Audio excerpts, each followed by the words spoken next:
j'ai fait le choix d'imposer la gratuité des frais d'accouchement, de rééquiper les écoles publiques et d'éclairer les quartiers laissés à eux-mêmes.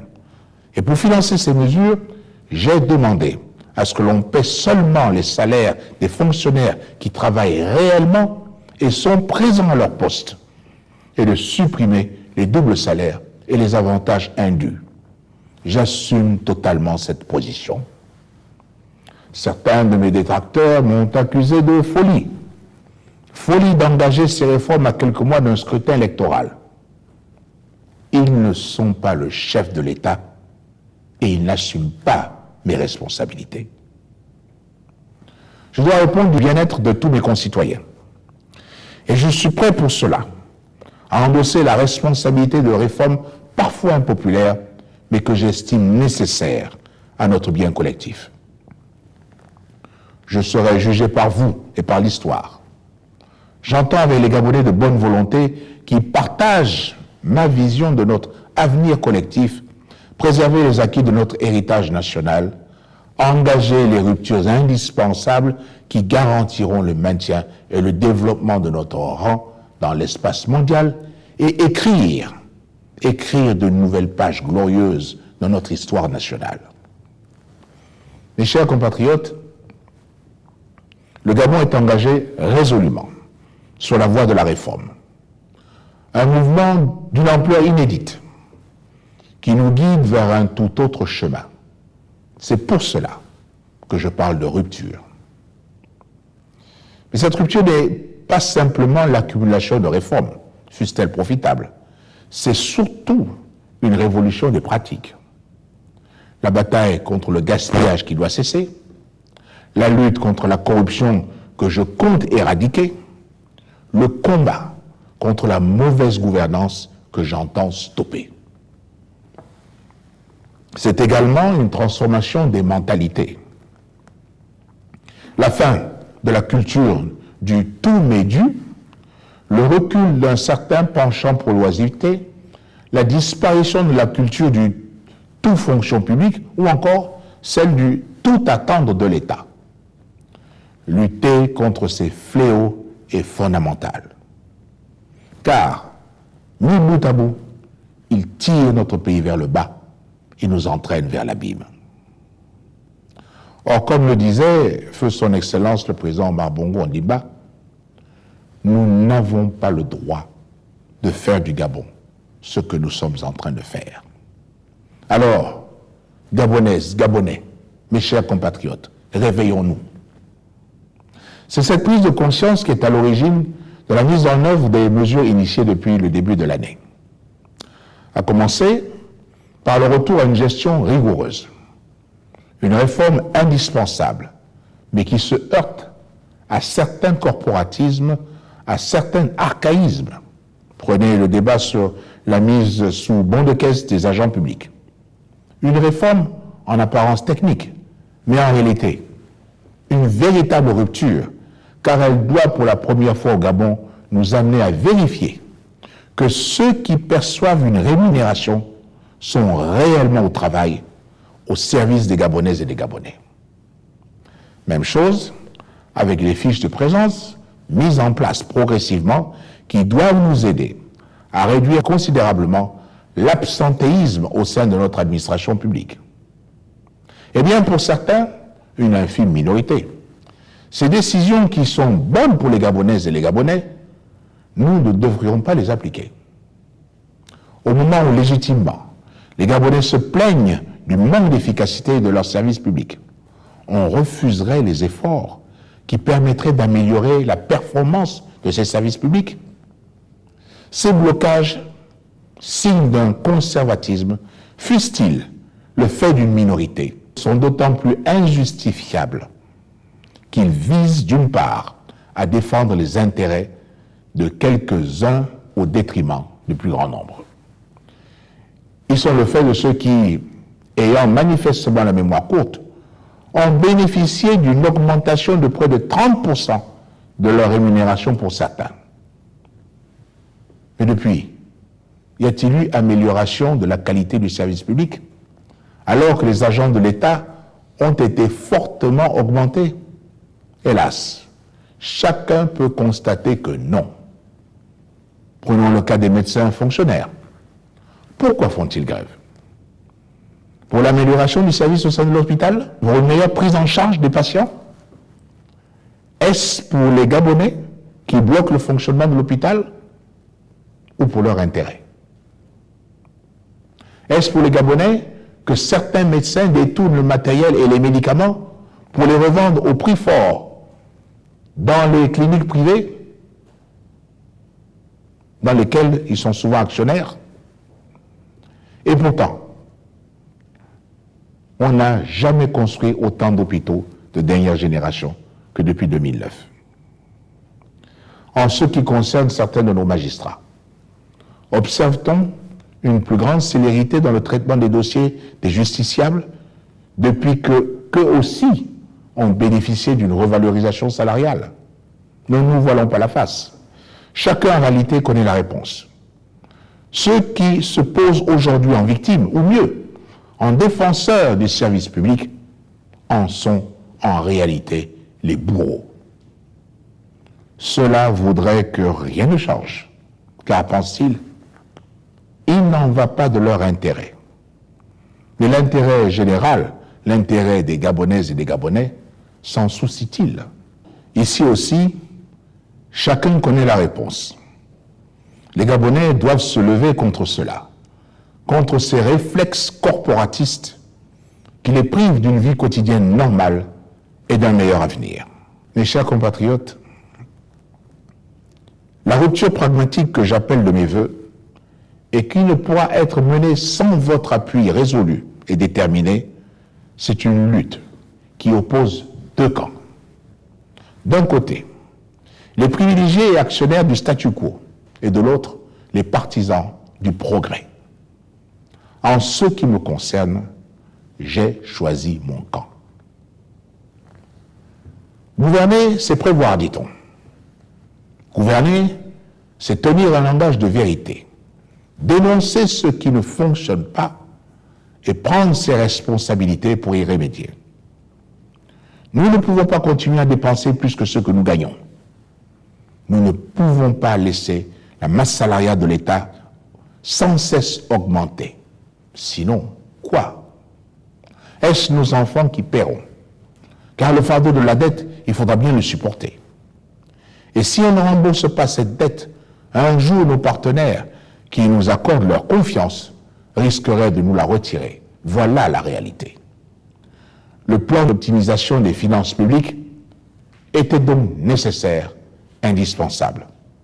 À la présidence de la République, j'ai pris la décision difficile de me séparer de près de 40% de personnel nommé.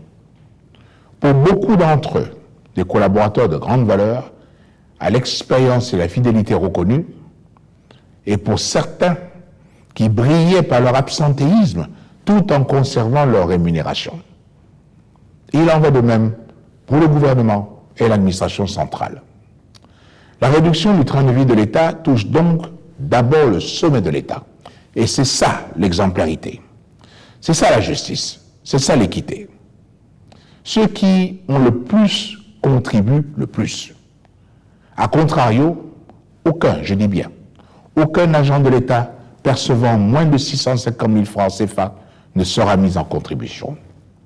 L'essentiel de l'effort en matière d'assainissement des finances publiques repose sur les plus hauts salaires, comme en témoigne la contribution de solidarité sur les hauts revenus qui sera mise en place conformément à ce qui a déjà été annoncé. Ces réformes, nous les mènerons à leur terme. Nous sommes déterminés, je suis déterminé, car nous sommes sur la bonne voie. J'en veux pour preuve, notre stratégie a été saluée sans ambiguïté par le FMI et encouragée par les autres bailleurs internationaux. S'il y a lieu de s'en féliciter, loin de moi l'idée de m'en contenter. Tout sera fait pour atteindre nos objectifs, à savoir rééquilibrer nos finances publiques, relancer la croissance pour créer encore plus d'emplois. J'ai donc instruit ceux qui interviennent dans la mise en œuvre de ces réformes de redoubler d'efforts, d'accélérer le rythme. Nous irons jusqu'au bout de notre réforme quand bien même une infime minorité tente d'en perturber la mise en œuvre. Mais ces professionnels de la contestation se reconnaîtront. À cela, je voudrais dire que la démocratie, ce n'est pas la rue. La démocratie, c'est le dialogue, y compris le dialogue social. Que ceux qui contestent fassent à ceux de meilleures propositions pour améliorer et réformer, qu'ils soient réellement les agents de changement qu'ils prétendent être, et ils nous trouveront à leur côté pour faire avancer le pays. Mes chers compatriotes, privilégier l'intérêt général sur les intérêts particuliers, y compris ceux des multinationales, c'est aussi garantir l'accès à l'eau et l'électricité. En février dernier, vous vous en souvenez, nous avons dû procéder à la réquisition d'usage de la SEEG pour des raisons d'intérêt général, car la qualité du service ne cessait de se détériorer. Depuis, ce sont des équipes gabonaises qui gèrent l'entreprise et la redressent peu à peu. La situation, si elle n'est pas totalement satisfaisante, s'améliore néanmoins. Comme quoi, nous avons des compétences et des savoir-faire qu'il nous faut valoriser. Maintenant, nous allons trouver les meilleurs partenaires, les meilleurs investisseurs possibles pour nous permettre d'atteindre la qualité de service que les Gabonais sont en droit d'attendre. Nous allons donc redoubler d'efforts. Mes chers compatriotes, défendre l'intérêt général, c'est de manière évidente prendre en compte vos préoccupations les plus prioritaires au quotidien. Souvenez-vous, le 31 décembre dernier, je vous disais que 3 principes guideront en 2018 mon action et ma détermination à agir pour changer votre quotidien. Il s'agit du triple sens des priorités, de l'efficacité et du concret. C'est cette vision que j'insuffle depuis dans la conduite de la nouvelle action publique de notre pays. D'abord, le sens des priorités, parce qu'il ne faut pas se disperser. Le temps est par définition limité, et je veux agir dans les domaines les plus prioritaires pour vous. L'emploi, l'éducation, la santé, le logement et l'accès à l'eau et à l'énergie par exemple. Ensuite, l'efficacité car les actions menées doivent avoir une réalité dès cette année. Pas dans 5 ans, ni même dans 3 ans, cette année. Enfin, le concret parce que chacun d'entre vous doit pouvoir dans son quotidien constater, voir de ses yeux une amélioration. Sur cette base, je m'étais engagé à mettre en œuvre des mesures fortes dans des domaines où les besoins de nos compatriotes sont les plus urgents, les plus prenants. Depuis le début de l'année, certaines de ces mesures sont déjà entrées en application. C'est le cas notamment de la mesure sur la gratuité des accouchements qui a bénéficié à 14 000 personnes, de l'installation des lampadaires solaires pour lutter contre l'insécurité, la rénovation de nombreuses écoles, le démarrage effectif du fonds d'initiative départementale, les cliniques mobiles dont les premières arriveront d'ici quelques jours. Pour d'autres, en revanche, des lenteurs ont été observées dans l'exécution. Mais je peux vous assurer que le cap est maintenu et que celles-ci seront à leur tour pleinement mises en œuvre au cours de cette année. Mes chers compatriotes, défendre l'intérêt général, préserver l'intérêt des Gabonaises et des Gabonais, protéger les intérêts du Gabon en tant que nation, c'est avant tout chercher à garantir son avenir. Il est un domaine en particulier où cette transformation est indispensable, car les choses doivent radicalement changer. C'est l'éducation. Au Gabon, l'éducation, je n'ai pas peur de le dire, est sinistrée. Dans ce domaine, nous allons de Caribe dans Silla, ou si vous préférez, de mal en pis. Des exemples. Aucune mention très bien, ni aucune mention bien au baccalauréat de cette année. De manière générale, les résultats 2018 du baccalauréat sont à peine moins catastrophiques que ceux de 2017. Face à cette situation, en homme d'État, je dois me poser la question, devons-nous continuer ainsi? Est-ce cette éducation nationale que nous voulons? Naturellement, non. Il faut révolutionner le système. Il en va de l'avenir de nos enfants, il en va de notre avenir à tous en tant que nation. Nous devons réfléchir aux indispensables réformes structurelles à mettre en place pour faire en sorte que les Gabonaises et les Gabonais soient bien formés et puissent intégrer le marché de l'emploi. C'est d'autant plus nécessaire que la bonne formation de nos élèves contribue à l'attractivité des investissements extérieurs et donc une condition de l'accélération de la création d'emplois dans notre pays.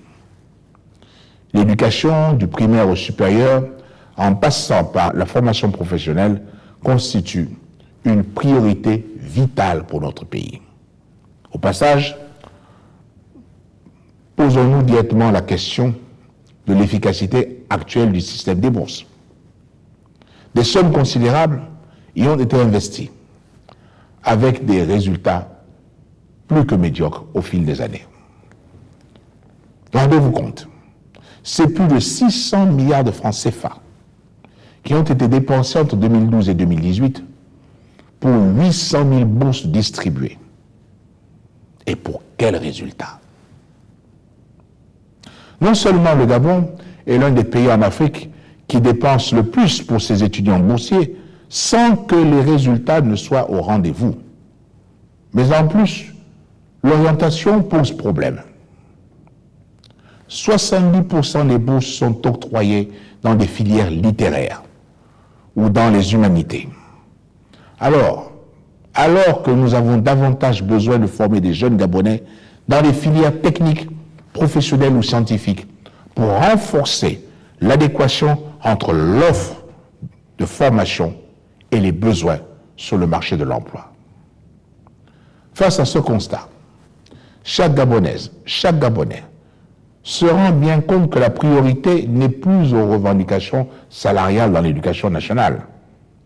Plutôt que de revendiquer régulièrement des augmentations de salaire, de lancer des mots d'ordre de grève, les enseignants, qui ne sont pas les oubliés de la République, devraient d'abord se soucier de l'avenir de nos enfants.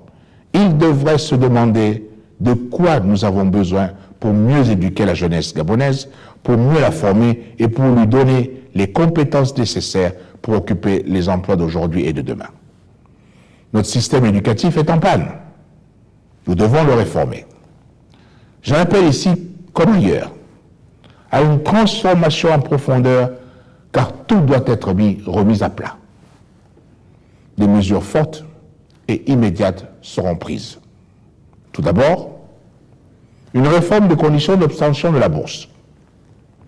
Celle-ci sera désormais attribuée sur la base de critères sociaux et académiques, autrement dit, au mérite et en tenant compte des revenus des parents. Une limite d'âge pour la percevoir sera fixée. En outre, il sera tenu compte dans la délivrance des bourses des besoins de notre économie. Les bourses seront principalement octroyées dans des filières pour lesquelles les besoins en termes d'emploi sont nombreux. J'annonce également la mise en place, dans les tout prochains jours, d'une task force sur l'éducation. Celle-ci sera chargée de faire des propositions fortes, concrètes et d'application immédiate, c'est-à-dire dès la rentrée prochaine. L'objectif, remettre le secteur de l'éducation à flot, du primaire au supérieur, créer un lien entre système éducatif et monde de l'entreprise, revaloriser les filières professionnelles et techniques. Mes chers compatriotes, ces réformes peuvent certes nous perturber car elles bousculent le poids des habitudes. Elles incitent à une remise à plat. Elles nous imposent de nous remettre en cause. Elles sont destinées à améliorer la vie des Gabonaises et des Gabonais. Leur objectif est de donner une chance à nos enfants de vivre demain dans une meilleure situation que la nôtre. Si ces réformes ne sont pas mises en œuvre, le Gabon, certes, ne disparaîtra pas, mais il s'appauvrira. Et cela je ne l'accepterai pas. Le Gabon, notre pays, demeure une terre d'opportunités, un havre de paix et de stabilité dont l'attractivité auprès des investisseurs ne faiblit pas. Chaque jour, des entreprises de réputation internationale et des hommes d'affaires du monde entier se pressent à nos aéroports pour tenter de bénéficier de nombreuses opportunités dont notre beau pays regorge.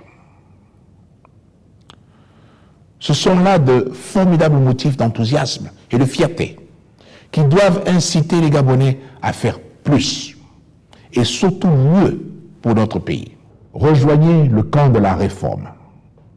Ensemble, nous réussirons. C'est par l'effort collectif que nous parviendrons ensemble à ancrer durablement notre pays dans la paix, l'unité et à lui faire accéder à la prospérité partagée. N'écoutez pas les faux prophètes, ceux qui s'opposent pour s'opposer sans jamais rien proposer. Ne suivez pas le chemin qu'ils vous indiquent et qui ne mène qu'à une impasse. À ces pessimistes professionnels, j'opposerai toujours l'optimisme de la volonté. Cette inclinaison des vrais amoureux de la patrie, à voir dans le triomphe des difficultés du moment l'occasion de prouver l'attachement éternel d'un peuple à sa patrie. Mes chers compatriotes, à chacune et à chacun d'entre vous, que vous soyez sur le territoire national ou à l'étranger, que vous viviez dans une grande ville ou dans un beau village, sachez que partout, vous représentez le Gabon. Bonne fête de l'indépendance à tous et à chacun. Que Dieu bénisse notre pays. Vive la République, vive le Gabon.